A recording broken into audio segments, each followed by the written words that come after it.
안녕하세요. 큐아트의 명화 이야기입니다. 전통적인 파괴를 통해 사물을 여러 시점에서 재구성하는 입체주의를 창시하며 20세기 현대 미술의 패러다임을 완전히 바꾼 천재 화가, 그는 누구일까요? 그 유명한 파블로 피카소입니다. 오늘은 20세기 가장 혁신적인 예술가이자 끊임없이 자신을 재창조한 파블로 피카소의 삶과 작품 세계를 탐험하며 그의 여정이 오늘날 우리에게 어떤 지혜와 교훈을 주는지 깊이 있게 살펴보는 시간을 갖겠습니다. 피카소는 단순히 그림을 그린 화가가 아니라 삶 자체를 예술로 만들었던 인물이었습니다. 그의 이야기는 예술가의 삶이 어떻게 자본주의 시대의 상징이 될 수 있었는지를 보여주는 동시에 편견에 맞서 진실을 탐구하고 끊임없이 노력하며 새로운 것을 추구했던 한 인간의 모습을 생생하게 증언합니다. 파블로 피카소는 1881년 10월 25일 스페인 말라가에서 태어나 어린 시절부터 예술적 재능을 보였습니다. 그의 아버지는 미술 교사이자 화가였으며 피카소는 아버지에게서 기본적인 미술 교육을 받았습니다. 흔히 천재로 알려져 있지만 피카소의 예술 세계는 결코 우연히 탄생한 것이 아니었습니다. 그는 수많은 스케치와 실험을 통해 자신만의 예술 언어를 찾아냈습니다. 14세의 나이로 바르셀로나 미술학교에 입학했고 이곳에서 그는 놀라운 속도로 기술을 습득하며 두각을 나타냈습니다. 이후 마드리드의 산 페르난도 왕립 아카데미에 진학했지만 제도권 교육에 얽매이지 않고 자신만의 방식으로 예술을 탐구했습니다. 이 시기부터 그는 이미 규범을 따르기보다는 파괴하고 재창조하는 데 흥미를 보였습니다. 그는 낡은 관습에 얽매이지 않고 새로운 표현 방식을 모색하며 예술의 경계를 확장하려는 열망을 불태웠습니다. 이러한 초기 경험은 그의 예술적 혁신의 중요한 밑거름이 되었으며 그의 독창적인 시대를 여는 주춧돌이 되었습니다. 피카소의 예술 여정은 여러 시기로 나눌 수 있습니다. 가장 먼저 맞이하는 시기는 바로 청색 시대입니다.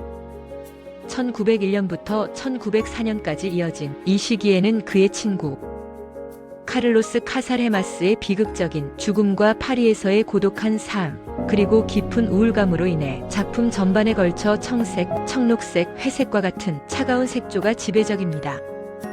이 시기의 작품들은 가난과 고통, 소외된 사람들의 모습을 주로 그렸으며 사회의 어두운 면과 인간의 비애를 깊이 있게 담아냈습니다.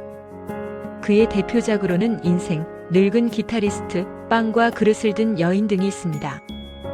이 작품들은 비록 어둡지만 인간의 근원적인 고통과 슬픔을 깊이 있게 통찰하며 보는 이들에게 강렬한 인상을 남깁니다. 피카소는 이 시기를 통해 인간 존재의 본질적인 슬픔과 고독을 탐구하며 예술을 통해 감정을 표현하는 자신만의 방식을 확립했습니다. 청색시대 이후 피카소는 1904년부터 1906년까지 장밋빛 시대를 맞이합니다. 이 시기에는 파리에서의 성공적인 예술 활동과 연인 페르낭드 올리비에와의 만남 등 그의 삶에 로맨틱하고 따뜻한 변화가 찾아오면서 작품의 색조도 청색의 차가움을 벗어나 분홍색, 주황색, 갈색 등으로 밝고 온화하게 변합니다. 그는 서커스 단원, 광대, 고개사 등의 유랑극단 인물들을 주로 그렸으며 이들은 그의 삶의 기쁨과 자유로움을 반영합니다. 이 시기의 대표작으로는 고개사 가족, 소년과 개, 두 형제 등이 있습니다. 특히 고개사들의 모습에서는 고단한 삶 속에서도 잃지 않는 인간적인 따뜻함과 순수함을 엿볼 수 있습니다.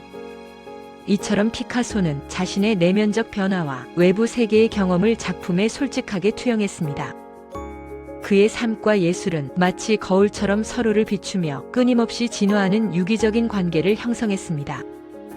그리고 20세기 미술사의 가장 혁명적인 변화 중 하나인 입체주의가 등장합니다.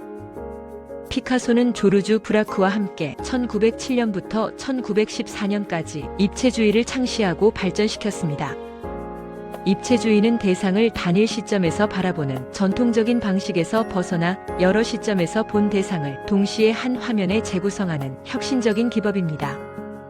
이는 사물의 본질에 더 깊이 접근하려는 시도였으며 당시 서구 미술계에 엄청난 충격을 안겨주었습니다.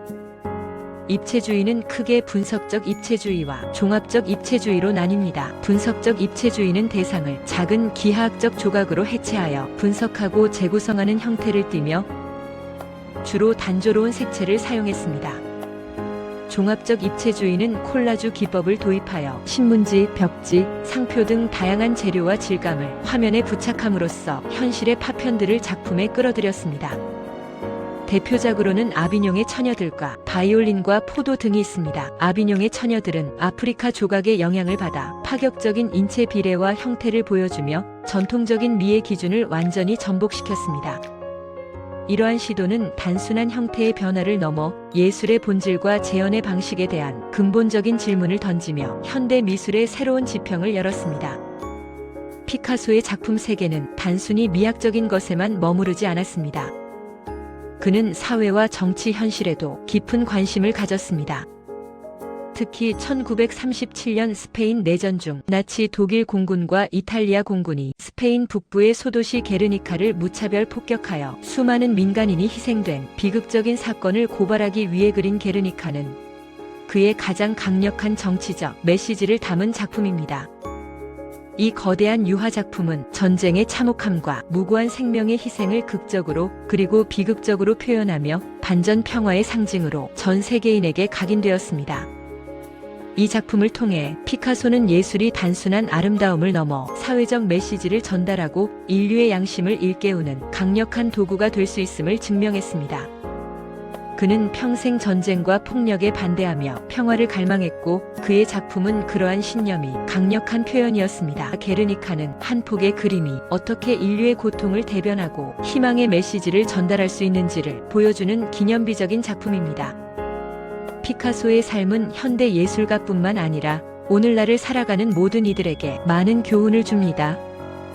첫째, 끊임없는 혁신과 자기 재해석입니다. 그는 청색시대, 장밋빛 시대, 입체주의, 초현실주의, 고전주의 등 한 가지 스타일에 안주하지 않고 자신의 예술 세계를 끊임없이 변화시키며 새로운 양식을 탐구했습니다. 그의 이러한 태도는 예술가뿐만 아니라 모든 분야의 사람들이 고정관념에 갇히지 않고 새로운 시도를 계속해야 한다는 메시지를 전합니다. 급변하는 현대 사회에서 변화를 두려워하지 않고 끊임없이 탐구하는 자세야말로 시대를 앞서가고 발전하는 원동력이 됩니다. 둘째, 삶과 예술의 일치입니다. 피카소는 자신의 삶 자체가 예술이 되도록 했습니다. 그의 작업실, 그가 사용했던 물건, 그를 둘러싼 연인들, 심지어 그의 사소한 일상까지도 작품의 중요한 영감의 원천이자 요소가 되었습니다.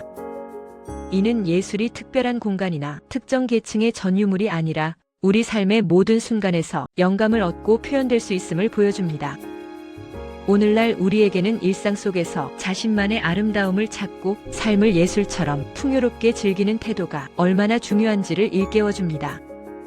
삶의 모든 순간이 창작의 순간이 될 수 있다는 그의 철학은 우리에게 깊은 울림을 줍니다. 셋째, 예술가의 삶의 형태와 마케팅 전략입니다. 피카소는 자신을 브랜딩하고 홍보하는데 매우 적극적이었습니다. 그는 자신의 작품뿐만 아니라 자신이라는 존재 자체를 하나의 예술 작품이자 브랜드로 만들었습니다. 그는 자신의 지인들에게 미술관에서 자신의 작품에 대한 긍정적인 평가를 적극적으로 요청하거나 당대의 유명 인사들과 교류하며 언론과의 관계를 적극적으로 활용했습니다. 이는 오늘날 개인 브랜딩의 중요성과 맞닿아 있습니다. 단순히 뛰어난 실력만으로는 성공하기 어려운 현대 사회에서 자신을 효과적으로 알리고 소통하는 능력 또한 중요한 자산이 될 수 있음을 시사합니다. 그는 예술가로서의 삶의 방식 자체가 하나의 퍼포먼스이자 마케팅이었다고 볼 수 있습니다. 넷째, 편견에 대한 메시지입니다. 피카소의 작품 중 두 자매는 사회적 편견이 어떻게 진실을 왜곡하고 인간관계를 복잡하게 만드는지를 보여주는 강렬한 예시입니다. 이 작품이 수녀와 매춘부라는 극단적으로 대비되는 두 인물을 통해 사회적 통념과 고정관념의 깊은 질문을 던지듯이 우리는 겉으로 드러나는 모습만으로 타인을 섣불리 판단해서는 안 된다는 교훈을 얻을 수 있습니다. 다양성을 존중하고 타인의 입장을 이해하려는 열린 마음이 필요하다는 메시지입니다. 피카소는 자신의 작품을 통해 사회적 불평등과 인간에 대한 잘못된 편견에 맞서는 용기를 보여주었습니다. 마지막으로 노력과 재해석의 중요성입니다. 피카소는 흔히 천재라고 불렸지만 그의 위대한 작품들은 끊임없는 노력과 사물에 대한 깊이 있는 통찰, 그리고 자신만의 독창적인 재해석의 결과였습니다. 그는 전통적인 미학을 거부하고 자신만의 방식으로 대상을 표현하며 기존의 관념을 전복시키는데 주저하지 않았습니다. 이는 단순히 주어진 정보를 수용하는 것을 넘어 사물을 새로운 관점으로 바라보고 자신만의 의미를 부여하려는 노력이 필요함을 강조합니다. 고정관념에서 벗어나 끊임없이 질문하고 탐구하는 자세는 현대 사회에서 복잡한 문제를 해결하고 창의성을 발휘하는 데 필수적입니다. 그는 평생 동안 수많은 드로잉과 스케치, 연구를 통해 자신의 예술을 갈고 닦았습니다. 그의 삶 자체가 노력의 증거입니다. 결론적으로 파블로 피카소의 삶과 예술은 20세기 미술의 지평을 넓혔을 뿐만 아니라 오늘날을 살아가는 우리에게도 끊임없는 영감과 깊은 교훈을 선사합니다. 그의 용기 있는 도전 정신, 삶과 예술을 통합하는 자세, 그리고 사회를 향한 날카로운 통찰력은 시대를 초월하여 우리의 삶에 지혜를 더합니다. 우리는 피카소의 작품을 통해 아름다움의 의미를 다시 생각하고 우리 자신의 잠재력을 발견하며 세상을 새로운 시각으로 바라볼 수 있는 기회를 얻게 될 것입니다. 그의 예술적 여정은 앞으로도 우리에게 영원히 빛나는 이정표가 될 것입니다. 피카소의 삶은 하나의 장르에 갇히지 않고 끊임없이 변화하며 확장하는 예술의 무한한 가능성을 보여주며 우리 각자의 삶 또한 예술처럼 창조해 나갈 수 있음을 속삭입니다. 그의 유산은 단순한 작품을 넘어 인간 정신의 위대한 승리를 증명하는 영원한 메시지로 남아 있습니다. 오늘 우리는 그의 대표작들을 통해 그의 삶과 예술을 잠시나마 엿볼 수 있었습니다.